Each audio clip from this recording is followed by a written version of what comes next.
You ask Tiger to solve. This deals with linear equations with one unknown. The final result is W equals 147. Let's solve it step by step. Move the negative sign from the denominator to the numerator. Isolate the W. Multiply both sides by 7. Group like terms. Multiply the coefficients. Simplify the arithmetic.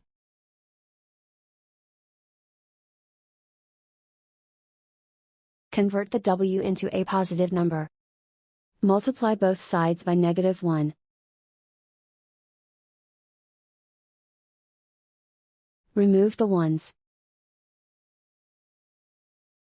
Simplify the arithmetic. And so the final result is W equals 147.